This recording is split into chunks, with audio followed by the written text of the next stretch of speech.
ஒரு நாடு நல்ல நாடு என்று சொன்னால் அந்த நாட்டிலே இருக்கிற பள்ளிக்கூடங்கள் நிறைந்திருக்க வேண்டும், அந்த நாட்டிலே இருக்கிற நூலகங்கள் நிறைந்திருக்க வேண்டும், அந்த நாட்டிலே நடக்கிற புத்தக கண்காட்சி நிறைந்திருக்க வேண்டும், அந்த நாட்டிலே இருக்கிற சிறைச்சாலை காலியாக இருக்க வேண்டும். இங்க அப்படி இல்லை, அதான் பிரச்சனை. இன்னைக்கு புத்தக கண்காட்சி எல்லா மாவட்டத்திலையும் நடக்குது, நிறைய பேர் வரீங்க, ரொம்ப மகிழ்ச்சி, ரொம்ப மகிழ்ச்சி. ஆனா எத்தனை பேர் புக் வாங்கி போறீங்கன்னு தெரியல. வர்ற எல்லாரும் ஒரு புக்கு வாங்குங்கள, 12 நாள் நடக்கிற கண்காட்சி 10 நாள்ல மூடிடுவோம். ஆனா ஸ்டாக் இல்லை சார். இப்ப இல்ல, இப்ப எதிர்க்க உட்கார்ந்து நீங்களே எத்தனை பேர் ஒய்ஃப் கிட்ட சண்டை போட்டு வந்திருக்கீங்கன்னு தெரியல. போய் சமாதானம் ஆயிக்கலான்னு நான் மாவட்ட ஆட்சித்தலைவரோட ஒரே ஒரு என்னுடைய தனிப்பட்ட கருத்து, தனிப்பட்ட என்னுடைய வேண்டுகோள் என்ன தெரியுமா? இந்த புத்தக கண்காட்சி நடக்கிற நாட்களில் இந்த மாவட்டத்தில் இருக்கின்ற பள்ளிக்கூட குழந்தைகளை ஆசிரியர்களோடும், கல்லூரி மாணவர்களை ஆசிரியர்களோடும் ஒரு நாள் இங்கே வர வேண்டும். ஒரு மாவட்ட கல்வி டெய்லி வரும். ஒரு மாவட்ட கல்வியின் உண்மையான கல்வி சுற்றுலா அதுதான். மாணவர்களுக்கு உண்மையான கல்வி சுற்றுலா அதுதான். எனக்கு ஒரு தலைப்பு வேறங்க, சாதாரணமா எனக்கு மணிகண்டனுக்கெல்லாம் தலைப்பு தர்றதில்லை. ஏன்னா எந்த தலைப்பு கொடுத்தாலும் நம்ம பேசத்தான் பேச போறோம்.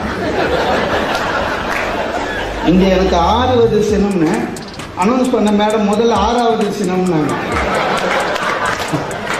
மீதி 5 எங்க விட்டு வந்தேன்னு எனக்கு தெரியல. அது 6வது சினம் தான் சார். வாழ்க்கை வாழ்வது என்பது ஒவ்வொரு வாழ்க்கையும் ஒவ்வொரு மனிதனும் வெற்றி பெற வேண்டும் என்று வாழ்கிறோம். நிறைய பேருக்கு வாழ்க்கையில வெற்றின்றதே ஒவ்வொருத்தரும் ஒவ்வொரு மாதிரி நினைச்சிருக்கான். உண்மையா வாழ்க்கை வெற்றி என்பது என்ன தெரியுமா? படிக்கிறதா, சொத்து சேர்க்கிறதா? இல்ல. வாழ்க்கையை வெற்றி அடைவது, வாழ்க்கையில் வெற்றி அடைவது என்பது வேறு, வாழ்க்கையை வெற்றி அடைவது என்பது வேறு. ரெண்டுக்கும் வித்தியாசம் உண்டு. ஒரு உதாரணம் சொல்றேன். எங்க தாத்தா தந்தை பெரியார் என்னைக்கு பிறந்தாரோ அன்னைக்கு தான் பிறந்தார். 2 பேருக்கு டேட் ஆஃப் பர்த் ஒன்று தான். எங்க தாத்தாக்கும் எங்க தந்தை பெரியாருக்கும். எங்க தாத்தாவும் பெரியார் மாதிரி 94 வருஷம் இருந்தார். எங்க தாத்தாக்கு 17 குழந்தை. அதை தவிர போஸ்ட்மேனா வேற வேலை செஞ்சார். இல்லைங்க, அப்ப டெலிவரி கரெக்டா இருந்தது. எங்க தாத்தா சொத்து சேர்த்து வச்சார், வீடு வாசல்லாம் வாங்கி வைத்தார். எங்க தாத்தா வாழ்க்கையில் வெற்றி பெற்றார். சொத்து சேர்த்து வச்சதுனால என் வீட்டில் இன்னைக்கு படமா இருக்க. வாழ்க்கையில் வெற்றி பெற்றார். தந்தை பெரியார் இந்த சமூகத்திற்கு பாடுபட்டார், வாழ்க்கையை வெற்றி பெற்றார். இன்றைக்கு பாடமாக இருக்கிறார்.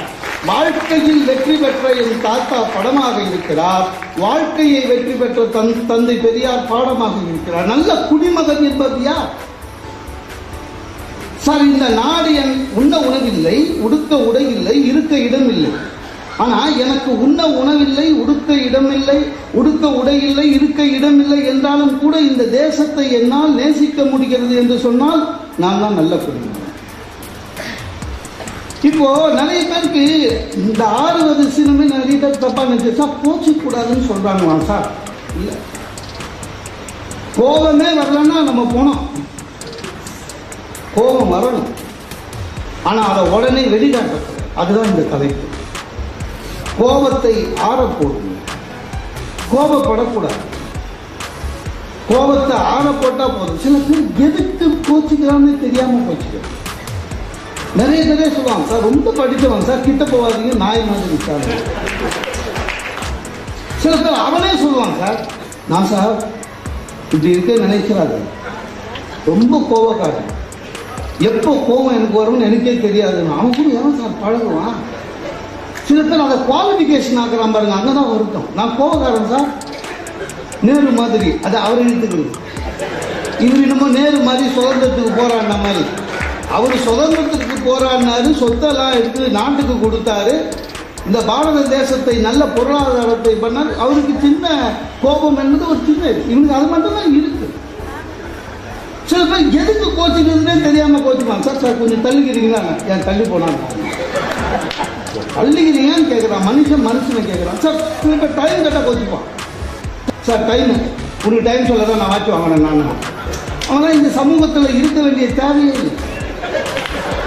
சில பேர் இருக்காங்க சார், அவன் நம்ம இங்கே வந்து சொல்கிறோம், எனக்கே சொல்கிறான் சார். அதாவது இவருக்கு எல்லாம் தெரியுமா? எனக்கே சொல்கிறான் சார். கோபம் என்பது நமக்கு வர்றது நமக்கு தெரியும். அதை எப்போ அடக்கணுமோ அப்போ அடக்கினாதான் நீங்கள் மனிதனாக வெற்றி பெற வேண்டும். கோபம் வரும், சில சமயம் கோபமா இல்லையான்னு தெரியாமலே கோபம் வரும் தெரியுமா? அது கோபமா சார்? ஒன்றும் இல்லை, எனக்கு கல்யாணம் ஆச்சு, ஒய்ஃபு தாலி கட்டினேன். தாலி கட்டிட்டு அப்படி திரும்புகிறேன். எங்கள் மாமனார் ஒய்ஃபு கிட்ட, அவங்க ஃப்ரெண்டு கிட்ட சொல்கிறாரு, அப்பா ஒரு பாரத்தை இறங்கிட்டேன். எனக்கு சட்டுன்னு கோபம் வந்தது. ஆமாங்க, அப்போ 25 வருஷமாக இருந்தாலும் பொண்ணு வளர்க்குறேன். ஒரு பாரத்தை வளர்த்து இடிச்ச வாயவனாவது மட்டன் தலையில் வச்சுட்டு போகலான்னு இருக்குங்க. அது கோபம் வந்தது. அது கோபமா இல்லையான்னு தெரியவே இல்லை. ஏன்னா நிலைமை அந்த மாதிரி. புது புடவை, வேஷ்டி, புது சட்டை, பட்டு சட்டை, மோதிரம், செயின் எல்லாம் போட்டிருக்காங்க. இந்த பலியாடுகளை கூட்டின்னு போவாங்க, அந்த மாதிரி மாலையை போட்டு கூட்டின்னு போய் எங்கள் மாமனார் காலில் விழுந்த உடனே எங்கள் மாமனார் சொன்னார், மாப்பிள்ளை என் பொண்ணு நான் குழந்தை மாதிரி வளர்த்தேன்னாரு. அப்பவும் கோவம் வந்தது. அப்போ நான் என் வீட்டில் மாடு மாதிரி வளர்த்தேன். என் வீட்டும் என்னை குழந்தை மாதிரி தான் வளர்த்தாங்க. நான் ஆம்பளை குழந்தை, அது பொம்பளை குழந்தை.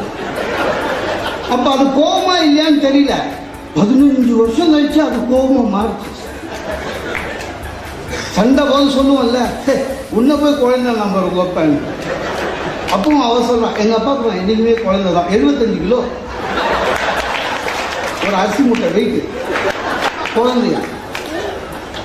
வள்ளுவன் சொல்றாங்க, கோபம் இல்லாதவன் துறவிக்கு சமானம். கோபம்னே இல்லையா, நீ துறவிதான்.